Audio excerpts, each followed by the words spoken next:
I hate how our emotions dictate sometimes they dictate the things that we do. To actually think about it, a lot of the problems that I have found myself in, or a lot of situations that I have been in, have been because of failure to control my emotions. Like, I don't know why I keep on forgetting, or why we keep on forgetting that emotions are like visitors. We just have to let them come and go. Like, our only job when it comes to emotions is to feel them and then to decide with our fucking heads. But no, we decide with our emotions, and that's why we get into a lot of problems. We find ourselves with people we're not supposed to be with. We are in situations that we don't like. We're in debt. All kinds of issues. And also emotions, I've noticed emotions can be a way of self-sabotage. If you've grown up in situations where whenever you outshined anybody, like your cousins, your siblings, or whoever, maybe you were subconsciously taught to dim it down because you're making your siblings or you're making your relatives feel bad for your achievements. So whenever you try to improve your life, now all of a sudden you're feeling sad. When things are going your way, you feel so low, and you don't understand, why am I feeling so low whenever things are starting to pick up? Because this could be part of your trauma also. And if you don't really dig deep into why, you start believing your emotions. You just start going off of emotions instead of you like going forward with your life.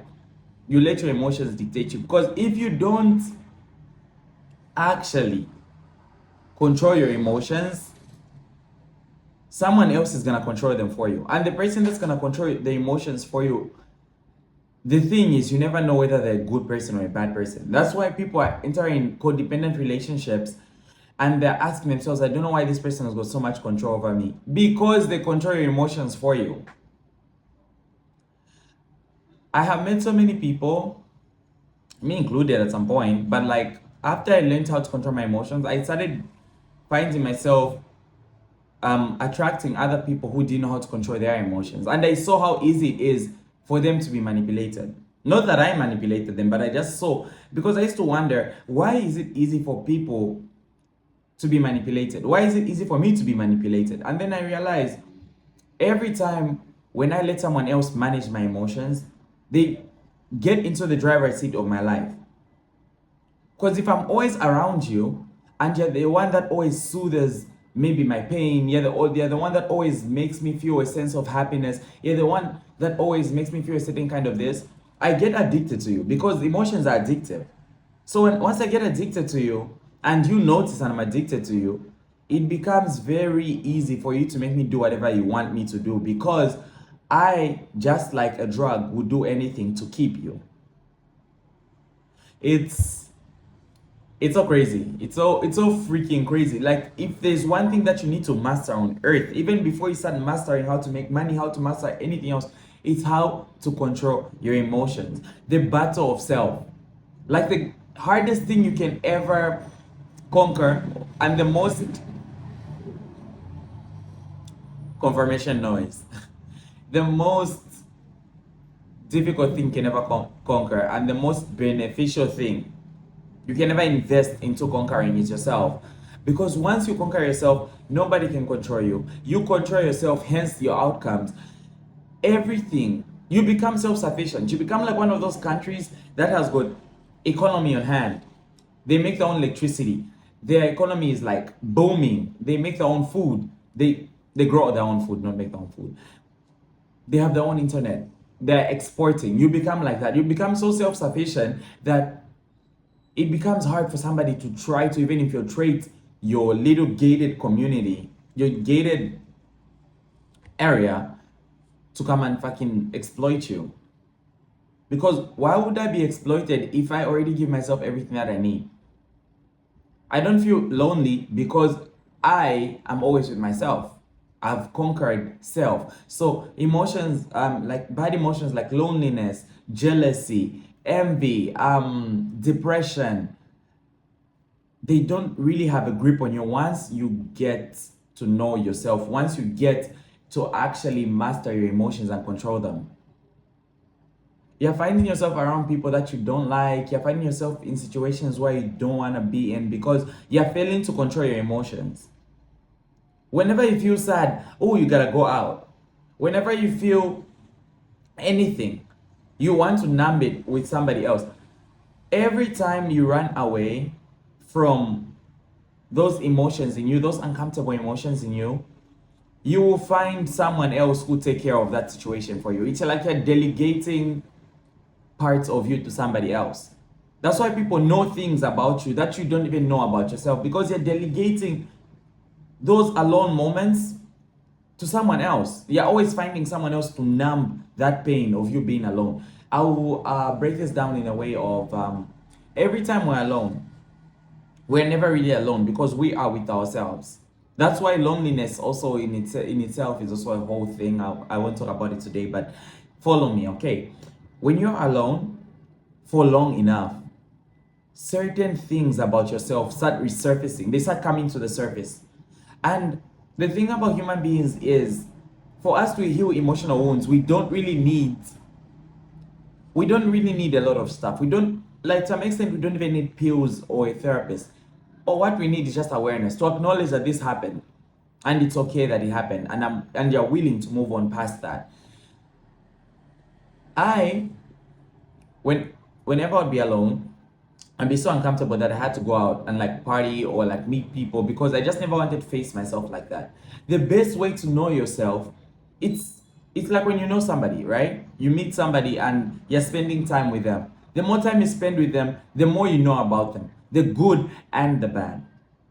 It's the same with you. The more time you spend on your own, the more things about yourself that you start realizing, the more things about yourself that you start knowing. That way, you understand yourself deeper. You don't need people's help to manage your emotions, and you just become, in a way, self-sufficient because you're already giving yourself what you need. The same example I gave you of when you're dating somebody, right? So, or when you're seeing somebody, best friend, romantic relationship or anything, marriage, whatever, but your emotions should not dictate you. All right, so my phone storage got full, but anyways, here we are. Stop letting people control your emotions for you, people to handle them for you. It gets annoying, and people actually run away from people that cannot handle their own emotions, because once you don't know how to control your emotions, you become unstable, you become unpredictable. And one thing about human beings is we, to some extent, do not love unpredictability. Like, I wouldn't invite you if I don't know how you're gonna act in this situation, in this setting, where because you don't know how to put yourself in place, you don't know how to carry yourself, you don't know how to manage those awkward emotions when they come up. Now everybody is like walking on eggshells around you. You're not having the real conversations with people because they're afraid of offending you. It's just a whole thing. Learn how to control your emotions, and a lot of things will go easy for you. Like, your emotions don't have to control you. They only are pointing out to you what you need to focus on. A lot of the times we would feel certain emotions because it's a body, like it's a way of our body to message something to us. You're feeling anxiety, or you're feeling unsettled about some event in the future. That's basically anxiety. Either your body is telling you you're not living in the now, because anxiety usually it's about the past or the future. Uncertainty, you're not living in what is certain, which is right now.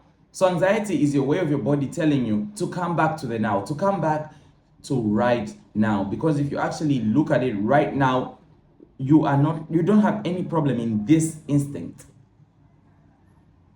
Anger, your boundaries are being crossed. You feel lonely, it shows you where you are not seeing yourself, because once you feel lonely, it means there's somewhere in your life where you are not seeing yourself eye to eye.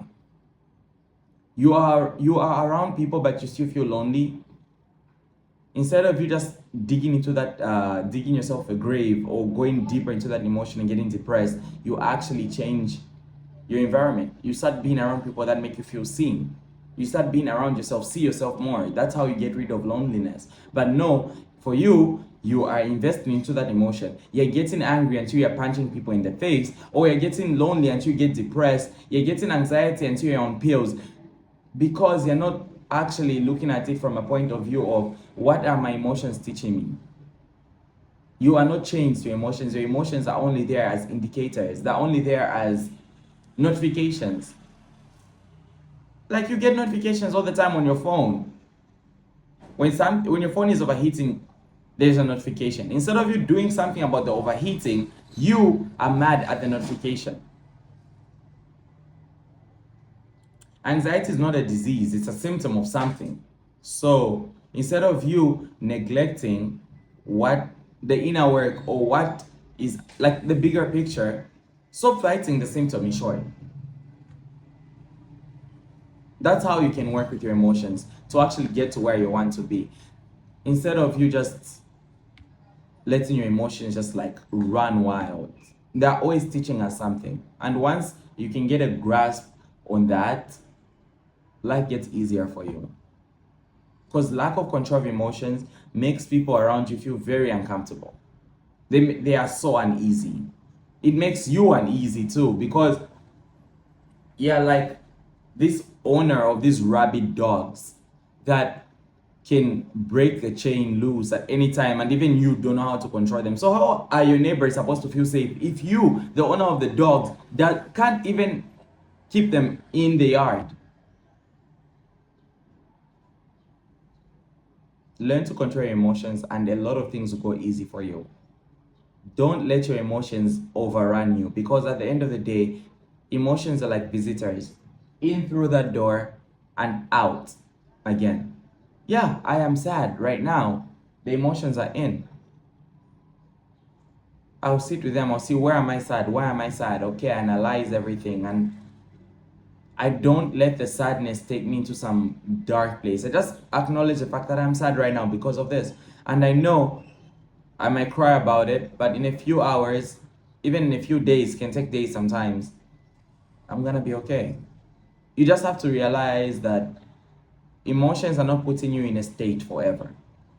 Most of us get upset because we feel like once we feel that emotion, this is our forever state. No, it's just a temporal thing. And once you realize that every emotion you feel is temporal, you stop holding on to certain things. You stop holding on to what you perceive as happiness, because you know happiness will always come and go.